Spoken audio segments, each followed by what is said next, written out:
This is Alabama Politics with Steve Flowers, an in-depth interview with Alabama's top political newsmakers.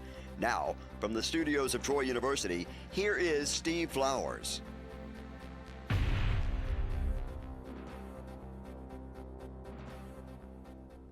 I'm Steve Flowers, and welcome to Alabama Politics. Folks, we're fortunate to have as our guest one of my best friends in Alabama politics and a good man, Judge J.C. Love, the probate judge of Montgomery County.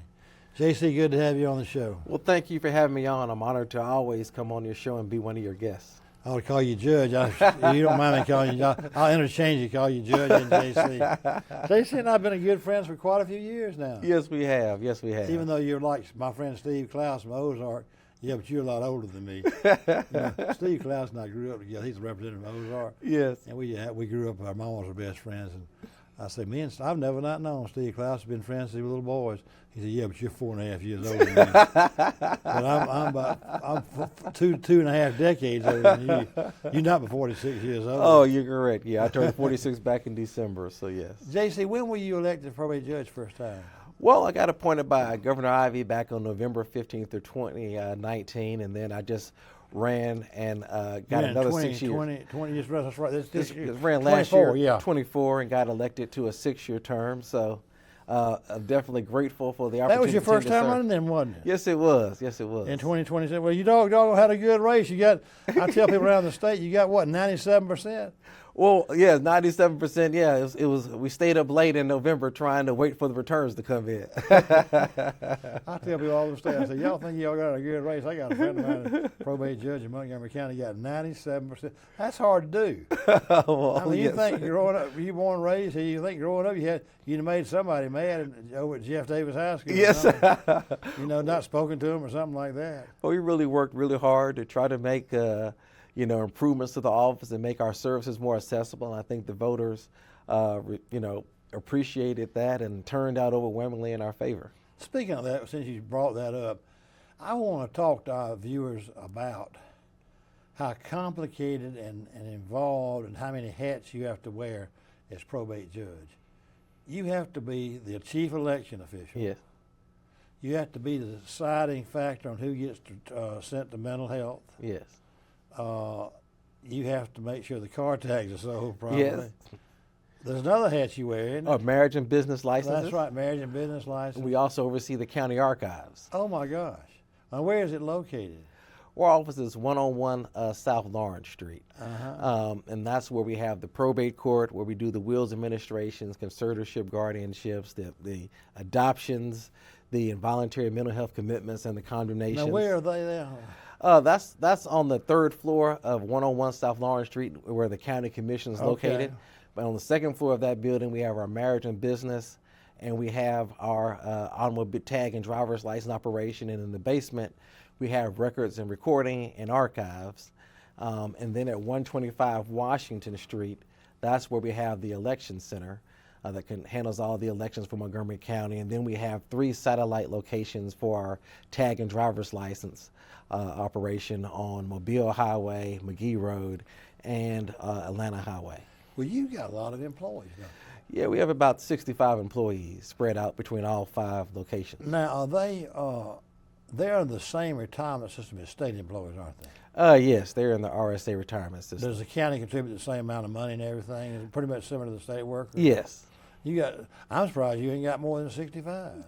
Well, when elections come up, that's when we bring on about 700 temp workers to serve as our polling officials and our chief inspectors to help us get through the elections. And then, depending on when we're getting ready for election, we bring in temp workers. But, for what we do, I think when you look at our operation, that we're probably the only large county in Alabama that still has the licensing functions, because in Jefferson County, they have a licensing official, and the same in Mobile, and the same in Madison. So we are the only ones that still have to deal with the tags and the marriage and business licenses, for the county. You have a clerk for each division, like, is that a merit system job or is that an appointed job? You get to pick how many people do you get to pick in your staff? Well, here in Montgomery County, I get a chance to pick my chief clerk and then my confidential secretary. We have an assistant clerk position, but that's a merited position, and then the other positions that we have are all merited. So two positions. So you only have two political positions, but Yes. but here's what I'm telling you. If you can, go start with the most time-consuming, I won't say most important function of your job. Is it mental health? Is it tags? Is it elections? Elections will be an election year. But do you have someone that you've assigned to do that? And if you can, try to ascertain what percent of the time is spent on the main things. I know the archives is not a main time-consuming thing. No. You have to oversee that, but you actually have someone down there doing that. Yes, we have an archivist, Dallas Hanbury. Begin with the custody is different than the mental health. It's a whole different thing, isn't it? Well, yes, we have the involuntary mental health commitment. So when there's someone who may be undergoing mental health crisis and they need help and they're not willing to seek it themselves, then people come and file those petitions with us. And so, like I said, on the court clerk side, we also have to do the wills and administrations, the people who die with wills and the people who die without them, the conservatorships and guardianships, appointing people to make decisions over people's money as well as over their person. All adoptions in the state of Alabama begin in the probate courts. We handle all adoptions, name changes, condemnations. So if a city or Alabama Power needs to take a portion of someone's property because they need to go ahead and put in some lines or widen the road, or Department of Transportation, then those matters are handled in our court on the probate court side. And we're also in elder abuse cases that the legislature recently gave us jurisdiction, concurrent jurisdiction with the circuit court judges to handle those cases. And then I have a probate court supervisor that helps manage the clerks and the workflow in that office, as well as a staff attorney that helps me with the opinions that we have to write and the orders that we have to issue in many of our contested cases. I have a supervisor that manages records and recording, a supervisor for marriage and business, and then I have supervisors at our downtown office and our satellite offices that oversee our tag and driver's license operations. And I have an elections director and assistant director who handle the day-to-day affairs of elections and getting the county ready for those. So we'll be starting to get ready in the next few months for Pike Road has their municipal election this year and doing those. That's right. It can be a big operation. And So that's right. You have to run the city elections too. Oh, yes. Uh-huh. So we're unlike a lot of other cities where the city clerk would be the one responsible for them. So our election center, we go ahead and conduct the elections for the city of Montgomery, Pike Road, and the state and national elections. You know, you're a lawyer by profession. Yeah. It really needs to be. Now, the urban counties like Montgomery require it, and I think a lot of the rural counties do now. But I've had probate judges over the years. I was good friends with Bobby Junkins, the former probate judge of Etowah. Yeah. He and I were in the legislature together. A lot of my friends who in the legislature with me have migrated to being probate judges because it's a full-time job, but and a good job. But each one of them, I go to the Probate Judges Association in the past and spoken or something like that, and we'll be having coffee and breakfast, and I'll say, "What is the hardest thing you have about your job?" And one of them will say, "Man, the elections just drive me crazy." And the other one will say, "The elections ain't nothing to me, it's the commitments." When they put the commitments and all the proliferation of drugs now, Yes. and I had, I'm trying to think, it wasn't you that it was a probate judge before Stephen Reed. Judge Reese McKinney. I had him on this show. Mm-hmm. We were talking about, I've been doing this show a long time. He was on here when he first got to be probate judge. Oh, wow. So that goes back, I told you walking in, I've been doing this show 15 years. But I asked him this question, and he said to me that by far the mental health thing was the toughest thing. And he says because of drug proliferation, but he said also, I have a lot of folks from counties surrounding here that ought to be deciding, I mean, maybe even Pike County, he said from your county, Yeah. that happen to come up here and get in trouble, get too many drugs in them or too much alcohol, and they're climbing the walls, and Oh, yes. they're in front of my court, and they ain't really my people. Yes. He said the same thing happened in Macon, Lee, Russell, Lowndes, every county surrounding here, they come to Montgomery to get drunk or whatever they're going to do to be crazy, and they're in front of the probate judge here. So you ain't just got your people. You've got it's the same as the hospitals here. Oh yes, you have to take them as they come before you, and it is a real one of our more bigger issues that we deal with. Even more so now because we no longer have the state hospitals. So trying to find beds for people who want to file petitions. Where do you send them now? Well, we try to work with CaraStar, used to be Montgomery Area Mental Health Authority, as much as we can to be able to find them. Sometimes there are beds that are available outside the county. They may have to go to Birmingham to go ahead and get a bed that we find. And so, unfortunately, that becomes the taxing time because you've got families who are at their wits' end, sometimes afraid they may be killed in their sleep because they have this loved one who's come off their medication or undergoing in the midst of this mental health psychosis. And so, we have a much greater need for beds than we have them. And I know, I think the mental health is going to go to the legislature to ask for some more money to be able to find more beds for us so we can be able to serve more people. And so the few beds that we have here in Montgomery County that we're trying to get people in, Autauga's trying to trying to use the beds, Lowndes County, Elmore County, Bullock, Macon. So we're all trying to compete for those same very, very few beds. Would you say that commitments is one of your hardest things then? Well, because you're dealing, we deal with time consuming. It's time consuming because you're trying to find a beds and placement for them. And so I've been fortunate that the county commission funded me the position of a mental health so they're with therapist. Yeah, they're with us, and they work with the families to go ahead and help them find resources to not have to file a petition and work with the families where we're filing the petition to track the cases. So we have him, and we're looking for a case manager to work along with him with what we've been doing. But, I think some of the other difficult cases are the adoptions. When you have a contested adoption where you have a mother that has gone and withdrawn consent and wants her child back, and then it becomes what's in the child's best interest. Does that happen often? Oh, we've had a couple of those. Like gave the child away at birth.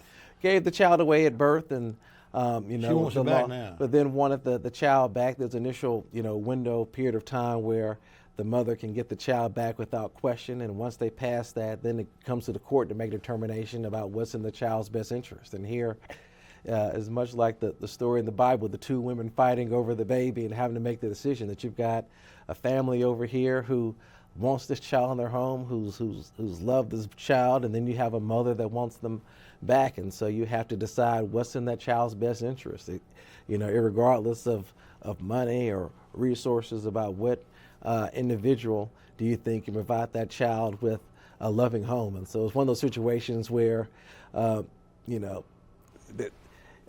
someone's going to go home and be unhappy because they're not going to get this child that they want. And so those are sometimes the more taxing, just from an emotional standpoint, and really trying to make sure you got it right. Now let me ask you this: are you actually sitting in a courtroom when these cases come before you? Oh, yes. You have your own courtroom in the probate judge's office? Yes. And then down to the county courthouse? No, we have one on the third floor, 101 South Washington Street, and so that's where we conduct all of our How hearings. many days a week do you have those things? We have them about every day. Every day we're in court. So whether it be the commitments that we're dealing with, or we may be dealing with an administrative matter, petition for leave to sell, or trying to get a guardianship or a conservatorship for an individual. You may have more cases than the circuit judges do. Well, we stay busy, because of them. I think probably handle more individual cases because with the circuit court it's split, beyond 6 different judges, and so for me, they all come before me.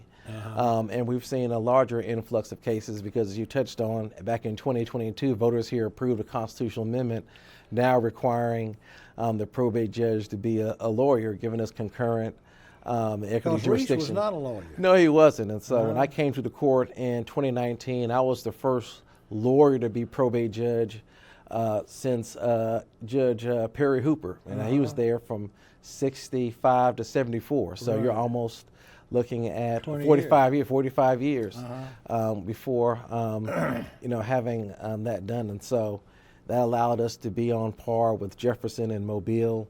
I know that Walker County just got it. concurrent equity jurisdiction the same way we've got, and so we're seeing more and more of our members of our association be attorneys before they've come to the bench. What you adjudicate now, you take, for example, the estate stuff and people dying intestate and that sort of thing. I bet you have a lot of fights. You have to handle the fights over where boundary lines are too, don't you? I bet you have farmers come in or neighbors disputing, this is where my lot is, and does that go to circuit court or district court? Oh, they go to circuit court, but we deal with the contested wills and administrations. Contested wills, you get those? Oh, yeah, we get those. They don't go to district and circuit court? No, they don't. Now those remain with us because now even our appeals now, from our cases that we handle either go to the civil appeals or to the Supreme Court. So they used to be able to get a de novo appeal, a second bite at the apple by appealing to circuit court, but now they'd have to take it to the Court of Civil Appeals and Supreme Court. They ain't guaranteed to take it. Oh, they're not guaranteed. They probably won't. Well, now they're stuck with the facts that they presented in evidence versus before we had that jurisdiction, they could just appeal it to circuit court and they get a whole new hearing, make whole new arguments, and then make before me and see if the judge is willing to buy it. But now they're limited to what the evidence they put forth before me, what our decision is, and then the circuit, the Court of Civil Appeals and Supreme Court have to see whether or not we made the right decision. I bet you have a lot of intestate wills yes. or deaths where people come in and say they ain't paid a one bit of attention to Aunt Susie all of her life, and they're a distant niece, and they come in and say, Aunt Susie says she wanted me to have her car. I bet you hear that every day, don't you? Oh, we do. So, what's the funniest, worst one you've heard? You remember? You have one of the worst. Well, I think the worst one we have is generally when I have when there's a sibling that's died, and we had a case where a sibling had died, that she was unmarried, didn't have kids, and so then it was split between mother and her siblings. And you just had them on different sides of the courtroom, and then you had a mother who was testifying against some of her other children. So that's kind of the more disheartening thing, because I always tell litigants, I know that your sister or your parents didn't expect you to be fighting about the things they left behind. Mm-hmm. And that's one of the things that I really try to talk to people about, why they should have a last will and testament. Yeah. Just because they take the pressure and decisions off of their family, particularly when there'll be disputes, because I tell them sometimes the trauma of childhood come down when someone gets mad because they were always, Steve, you were always mama's favorite, or you think that you know everything and want to tell us what we can do, and so those are the fights that you're trying to get that are more emotional, and there's more emotion than it is the value of the thing that they're fighting over. JC, you were born and raised here in Montgomery. Yes. What hospital were you born in? I was born in Baptist Hospital. It used to be Baptist, now it's Baptist South. And so I was riding by with my kids last night, and they saw and they said, yeah, we were all born in the same hospital. They were born in Baptist too? Yes. Now, your wife's a dermatologist. Does she have a certain hospital she practices out of it all, or goes to all of them? Well, she is a professor also over with UAB, the med school. So she will take UAB students, and she sometimes, occasionally may get calls where she may have to go to one of the hospitals. She has privileges both at Baptist and Jackson, so sometimes she has to go and check on people just for a consult, and they have a situation, they need a dermatologist to come in and look at a patient. But now she grew up in Montgomery too. Oh yes, so she grew up here. Were y'all childhood sweethearts or anything? Well, I call her my junior high crush, and that I had a huge crush on her in junior high. Y'all the same age? We're the same age. Went to school together up until, Now, where did you go to school if growing up here in Montgomery? What school well, did you go to?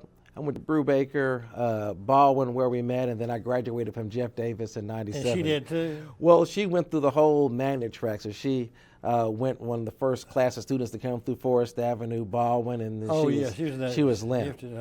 Oh, yeah. Her dad's a State Farm agent. Oh, yes. What's his name, Cedric? Cedric Bradford, her mom's longtime educator. He and I were in the Red Elephant Club together. Oh, you were? Oh, yes. Here in Montgomery. And I'd sit with him sometimes. Cedric, he knows a lot about football. Oh, yes, but he I believe does. you do, too. We had lunch a while ago, and you knew as much about Alabama football as Cedric did. But back to your children, So now where do they go to school? That's the 9, 8, and 6. Yes. The two girls, 1, 9, and 1, 8. Yes, and my son is the 6-year-old. Uh-huh. They're all students at Forest Avenue. So my daughter. That's hard to get in that school, isn't it? Oh yes, they're doing well. You have to take a certain test to get in there? Yeah, they test them right around kindergarten about where they're going to get it. Well, pre-K. We're going from pre-K to kindergarten All to three take a of them in test. there? Oh yes. Who takes them to school? Y'all just swap out? You're on the way coming in here. I take him to school, so that's my time with him in the morning. Well, you're on the way into town anyway. Oh yes. You drop them off right there. You live out at Wind Lakes, you just come on in and drop them off there? Yeah, I come on in. All three of them want in the same car? Oh yes, it can get a little lively in the morning. But yeah, we go and drop them off and see them off, and then it's like a 5-minute drive to the office. So that's my little What are the extra girls time like? with them. Are they in dance and everything? They're in dance. So they're over at the Pike Road Dance Academy, and they're doing their competitive dance, and so they have different tournaments they compete in. Now I think now it's tournament season. I think they've got one they're going to be competing in this weekend up in Birmingham. And my son, he's playing basketball over at Frazier with the Upward basketball and That's about what I to was gonna start ask you soccer. about. Well, he likes basketball. Oh yes, he likes that, and he had been playing baseball, but this year he said he wanted to try his hand at soccer. So we skipped baseball this season to allow him to go ahead and experiment with soccer. You know, when I was growing up, maybe the same when you were. I grew up in Troy. If you were a pretty good athlete, they liked you to play every sport. Oh yes. And like I played football, basketball, ran track, and would have played on the golf team if they. I did actually, but they nowadays I'm of the opinion that kids should specialize. That you ought to tell them, look, you can't be good at everything, and I can't be taking anything. Reason I asked it, I've got a 6-year-old grandson. I think is a good little athlete, natural athlete. I'm trying to advise my daughter as to what sport he ought to take. Seems like every kid's gravitating to soccer now. Well, if you were going, so you just let him pick himself. He chose basketball. Well, yes, that's something that he kind of naturally drew himself to, and that he's really taken an effort to try to get better. And so he's asked to, I tell folks that when he had first played at Upward basketball, he was one of the youngest people on his team, and he couldn't quite have enough strength to get the ball into the hoop. And I took him home one day and said, all right, measured it out on the wall. I said, this is about the size of your 8-foot hoop. Just go ahead and practice throwing the ball up there and hitting it. And so he'd wake up in the mornings, he'd get up early, and he'd be throwing that basketball up there to make sure he could try to go ahead and hit it. And so once towards the end of the season, he started to score, and then, he kind of took on to it naturally. And so we got him a little basketball hoop out there in the yard, and so he's out there all the time trying to become a better player and going to the camp. So that's kind of been his number one sport. But he's also been good at baseball. And so, he was hitting the ball well, but What's his name? He's James. Your name is James. Well, I'm just really just JC. I'm just initials. And so we gave him a name. Well, your dad named JC? Yeah, my name was JC Jr. My grandfather was JC Sr. And so... so when you're he the came third. I'm the third, yes. He's the fourth. Well, he's James. he's just James. And so we just looked at it that was a period of time where those names were fine, and we just wanted to make sure that he could have the initials JC, but we'd make sure it stood for something. And coincidentally, my mother was having that debate with my father whether or not to name me JC, and she wanted to name me James Christopher, and my wife and I talked, and that was the name that she picked out for our son. So I was told, my mother said, in a roundabout way, you still got your James Christopher, not through me, but through your grandson. Now, where'd you go to undergraduate school? Oh, I went to Morehouse College in Atlanta. Oh, that's right. Oh, yes. Every political figure in Montgomery went to Morehouse. Y'all all Morehouse men. Well, Mayor Reed, Senator Hatcher? Kirk Hatcher, Judge Greg Griffin. That's right. I'd forgotten about and you, even man. Mayor Whitman up there in Birmingham involved Morehouse. There's a camaraderie among Morehouse men, too. Well, it's great brotherhood, all based upon a shared experience there. And Now, so, y'all in fraternities at Morehouse? Is there fraternities, too? yeah, we have fraternities there. And so, Randall Whiffins and Y'all the and same Alpha. fraternity? No, I'm a member of Kappa Alpha Psi fraternity, but he's an Alpha. Mayor Reed is a member of Mega Psi Phi Fraternity Incorporated. All different ones. Oh yes, well, Senator Hatcher is a member of Alpha Phi Alpha fraternity, so he and Randall are in the same fraternity. Speaking of that, I don't understand why Montgomery's mayor's race is different. But you back to your race, you were elected to a 6-year term in 2024, so you don't run again in 2030. Oh, yes.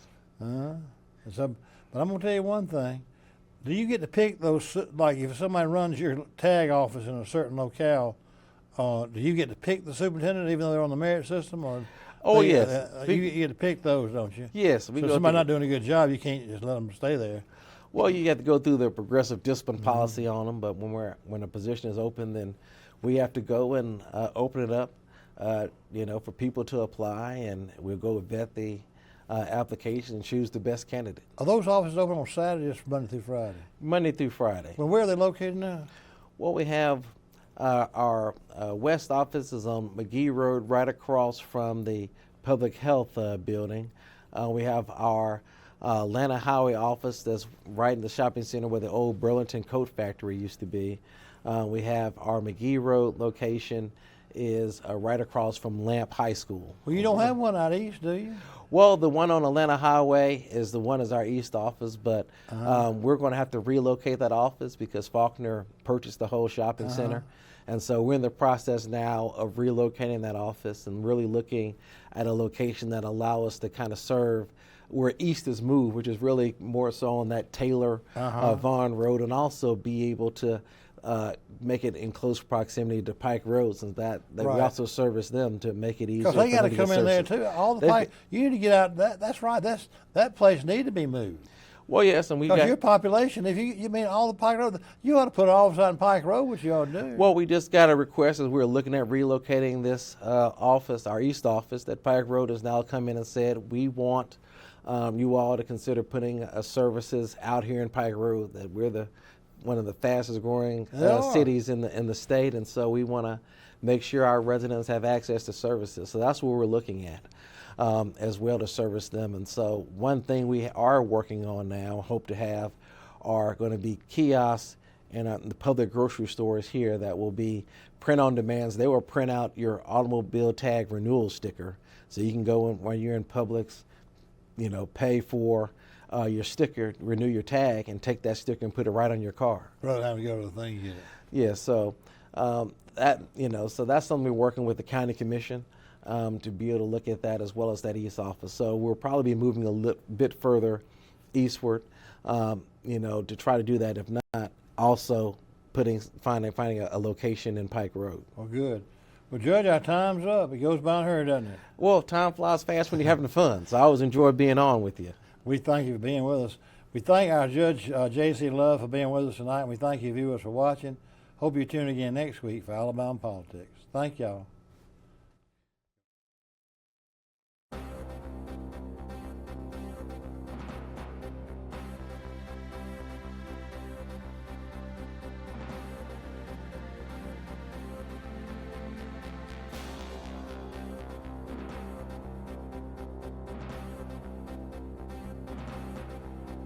This has been Alabama Politics with Steve Flowers, a production of Troy University Television.